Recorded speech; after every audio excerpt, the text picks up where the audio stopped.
Up, man? We're gonna go across the league and talk about some football news, man. Football has been very exciting this year.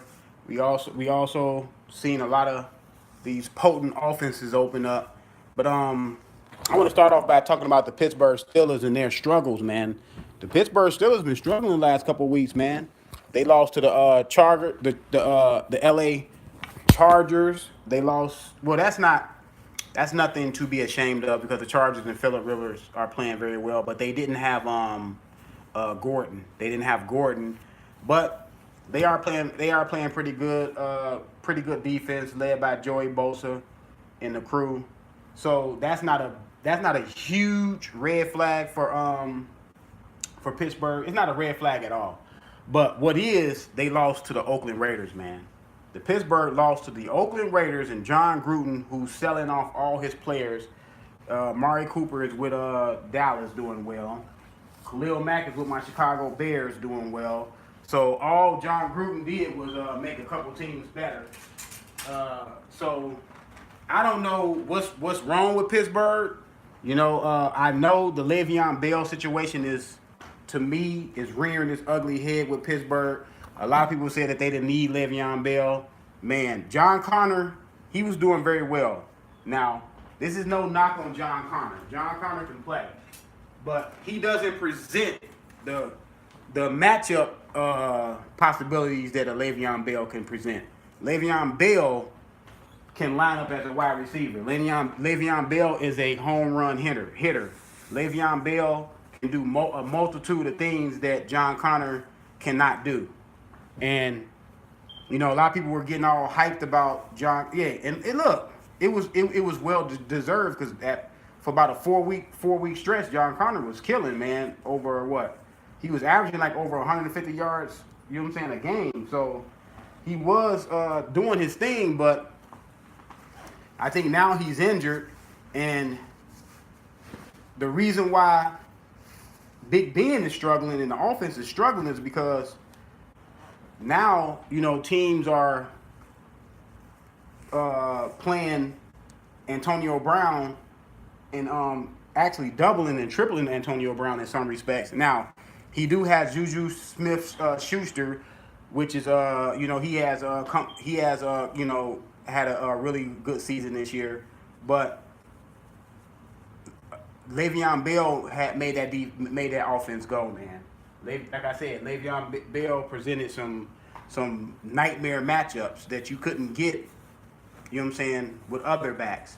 Certainly certain backs. You got what's Todd Gurley and with the Rams. You got Kareem Hunt. He's suspended now, so you don't have Kareem Hunt anymore. But those type of backs can present some nightmare problems for teams, and Pittsburgh had that. Ever since the last couple weeks, they have been struggling. Now, it's a possibility that those boys could be on the outside looking in if they don't fix the problem that they have. Now, I don't know if John Connor is going to come. I don't know when he's scheduled to come back, but they really need him. They really need him to help open up the offense a little bit more because he does present the threat of running. At least he presents that.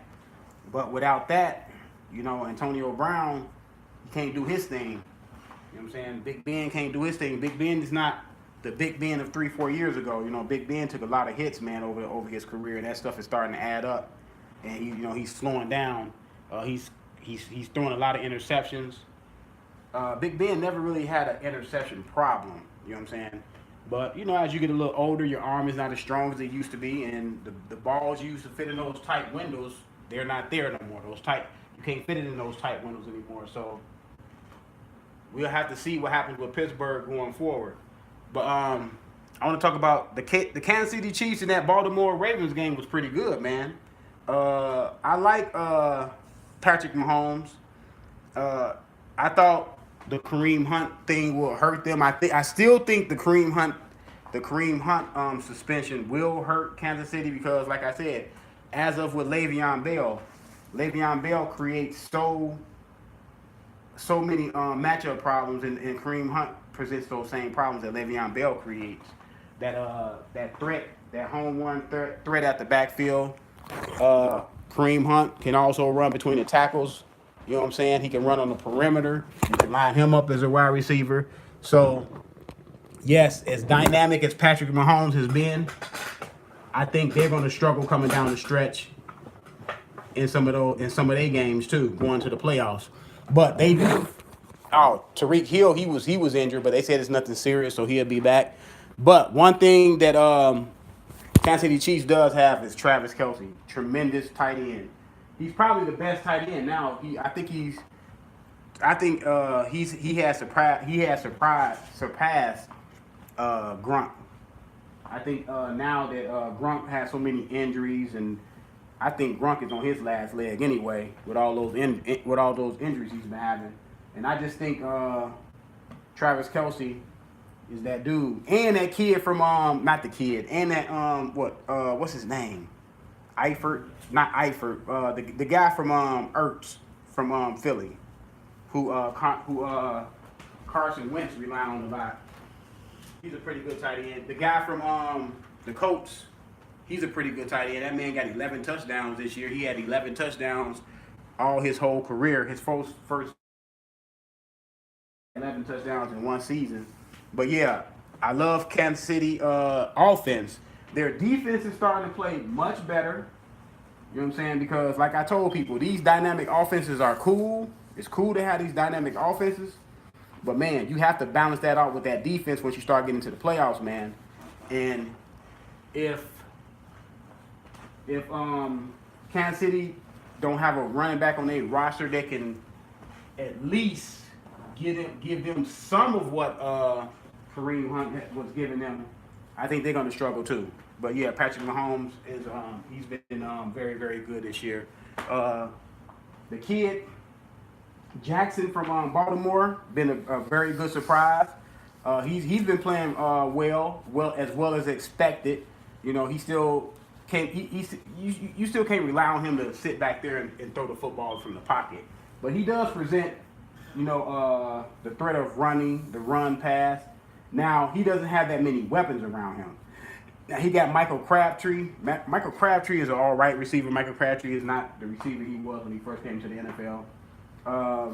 So he doesn't have any other weapons. He has, some pedestrian running backs that are not really, really big threats. So, but Baltimore's, they still got that stout defense led by Suggs and others on that team. So they do have that stout defense, which can help the rookie quarterback. But I don't know how far Baltimore can go. You know what I'm saying? It's just the fact that the rookie quarterback, he's not ready to really take them to the promised land, or deep into the playoffs. But with that defense, they're gonna always be a threat with that defense. Baltimore been having history of having a really good defense since what, 99, 2000, the Ray Lewis era. So we'll have to see how that goes, how that pans out. But yeah. I think Kansas City is Kansas City is probably the best. They have the best record in the AFC. Are they the best team? Slightly, because I know the Houston Texans lost to Indiana, which kind of surprised me. But I like the Houston Texans as far as being a better, well-rounded team than Kansas City, because Houston Texans, they got a defense. They got a pretty good defense, and they got a pretty good running game. And Lamar Miller, they got and they got a good quarterback too, and just Deshaun Jackson. They can make plays. He can make just as many plays as Patrick Mahomes, and he got a good receiver core with Thomas and Demetrius Hopkins. So he got some weapons on the outside. Couple that with a good running back and a good defense, and Houston Texans are going to be a tough out in the playoffs. I don't know anybody that want to play them. I don't know anybody that want to play Houston Texans. That's a good, well-rounded team, and that's what you need to win in the playoffs, man. I know everybody looking at that Madden type offenses that's going on, but they look at that Madden defense, and I want to talk about Dallas versus Eagles, man. What happened to them Eagles, man? The Eagles, man. But look, I'm not surprised because teams that usually go to the Super Bowl, whether they win or lose, a lot of times they have a letdown year the next year, whether they win or lose. You know, what I mean, you'd rather win the Super Bowl than be like the Falcons and lose, have the Patriots run you down, the Patriots and Tom Brady run you down and take the Super Bowl from you. But yeah, I'm not surprised that the Eagles had a down year. And the fact that Carson Wentz is coming back from that major knee surgery, it usually takes a calendar year from when you had the knee surgery. In that second year, after your surgery, you usually better. So I'm not surprised that Carson Wentz has been struggling. He did not this year. He did not present the threat of running like he did in the past. He's kind of restricted in his mobility, which can restrict your passing because you need your legs. You need to be able to plant your feet in the ground, and you need your leg strength to drive that football. So I'm not surprised that he's been struggling. A lot of people, they just look at these athletes as robots, man. When they get injured, they expect them, when they come back, they expect them to be 100%. But no, the man is not 100%. Next year, he'll be better. You know what I'm saying? But I'm kind of, and look, they had a lot of injuries. I know everybody can say that's an excuse, but look at the players they got on IR. They got a lot. They whole secondary just about on IR. They almost all eight running backs are on IR, which they have some pretty good running backs. I don't know why they ain't signed LeGarrette Blount and let him get away, because LeGarrette Blount probably could have helped them down the stretch. But yeah, they had some major struggles. But in a lot of things too, the Eagles was talking a lot of trash this year, man. You know what I'm saying? Now, should they have beat Dallas? They should have beat Dallas on Sunday. But Dallas showed a lot of poise. Dallas ran them down, man. And you got to give a lot of credit to that Dallas defense. Dallas got a pretty good defense, too. You know what I'm saying? The reason why I say the Bears defense is the best defense is because the Bears got playmakers on every level. The Bears got playmakers on the defensive line, linebackers, and secondary. You know, the Dallas Cowboys got really good linebackers. They got really good linebackers. Now, their secondary and their defensive line, they're average. You know what I'm saying? They're probably a little bit above average, but their playmakers are a linebacker. They're linebackers. And that's why I say the Bears, they got playmakers on every level of their defense. That's what makes a great defense. You know, a Super Bowl defense. So, the Dallas Cowboys, Dak Prescott, I mean, he didn't have a very good game, you know what I'm saying? But, you know, like I said, that defense was stout towards the end. Amari Cooper was a great pickup. I remember Amari Cooper at Alabama, man. He was that dude at Alabama. Came in with the Raiders. Had really good, his first 2 years was really good. And I don't know. He just had a lot of drops his third year. And ever since then, I guess his confidence has wavered a little bit. You know, John Gruden came in there. He wanted to run the team like he wanted to run the team. And, you know, he didn't sign Khalil Mack. I don't think the Raiders had the money to sign Khalil Mack. A lot of people say why he let Khalil Mack go, but they didn't have the money to sign Khalil Mack because Khalil Mack wanted Khalil Mack wanted $50-something million signing bonus. And the thing with that is, the rule with that is you have to have that in the bank. You have to have the signing bonus in the bank, and I don't think the Raiders had it in the bank because you know the Raiders are moving and you know they building a new stadium in Vegas, so maybe they just did not have the funds to sign him. Now they let go Amari Cooper. I don't know why. I don't know why they let go Amari Cooper. And there's rumblings that you know, Carr, he is next. The quarterback is next to get rid of. So, you know, John Gruden is cleaning house. He's doing that Jimmy Johnson thing back in the 90s when Jimmy Johnson came from Miami. He started coaching on the Dallas Cowboys. He came in and traded what's that dude's name? Man, I always forget his name. That running back. He came in and traded him and got all those picks for Dallas, and he traded a lot of other players too. And I guess that's what John Gruden trying to do. Oh, Herschel Walker. He traded Herschel Walker. I guess that's what he traded him to the Vikings for a lot of picks. But I guess that's what you know, John Gruden trying to do. But it kind of blew up in his face a little bit because when he traded Amari Cooper to Dallas, Dallas was struggling. And You know, nobody thought the Bears would have the year that they're having with Khalil Mack. So he probably thought in his mind like, we trading these players to two bad teams, and it's a chance that we can have, you know, three first round picks in the top 10. But you know, Dallas is doing good. Dallas is gonna make the playoffs. Dallas is gonna win their division. The Bears gonna end up winning their division, and those picks are now gonna be lower 20s, 25, 26, 27, somewhere down up in there. So, but you know what I'm saying? John Gruden got the 10-year contract, unheard of for a coach that hasn't coached in what, John Gruden before this year, he hasn't coached in what, 15 years? They gave that man a 10-year contract. What's funny about that is people don't realize John Gruden coached the Raiders back in the day and had a falling out with the owner, Al Davis. They traded John Gruden coach was traded. He was traded to the Tampa Bay Buccaneers, and he won a Super Bowl with the Tampa Bay Buccaneers against his former team.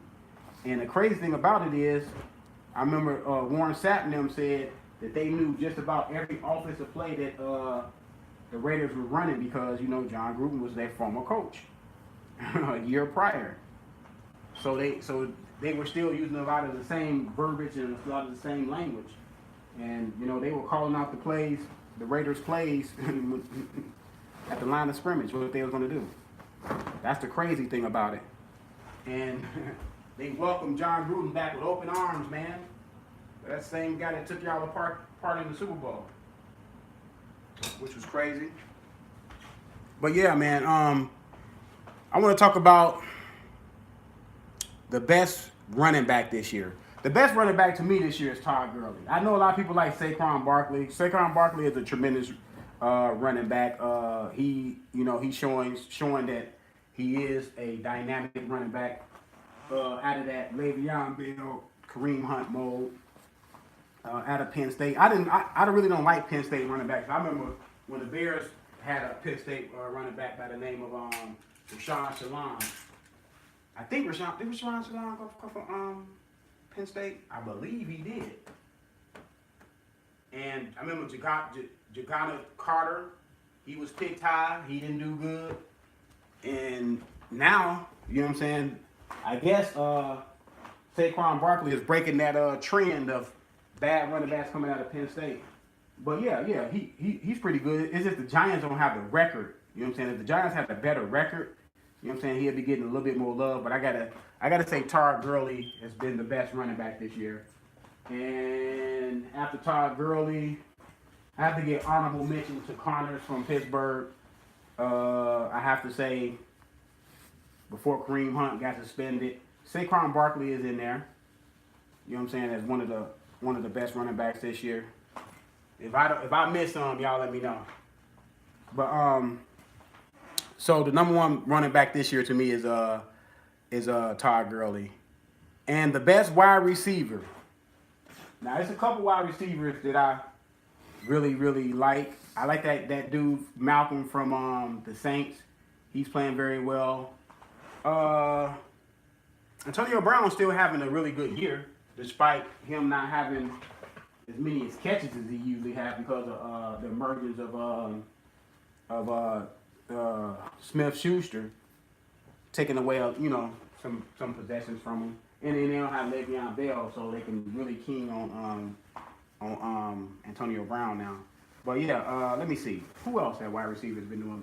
Hopkins from Houston Texans. Let me see who else has been doing good at wide receiver. Y'all can help me out on that. I gotta say,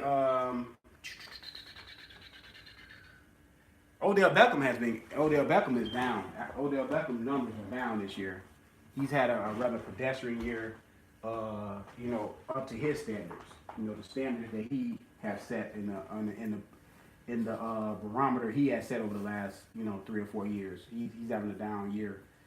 A lot of people will say, some people will still have him in the top 10 of receivers or top 5 receivers. I can't say he's a top 5 receiver right now. Not right now at this moment. He's not a top 5 receiver.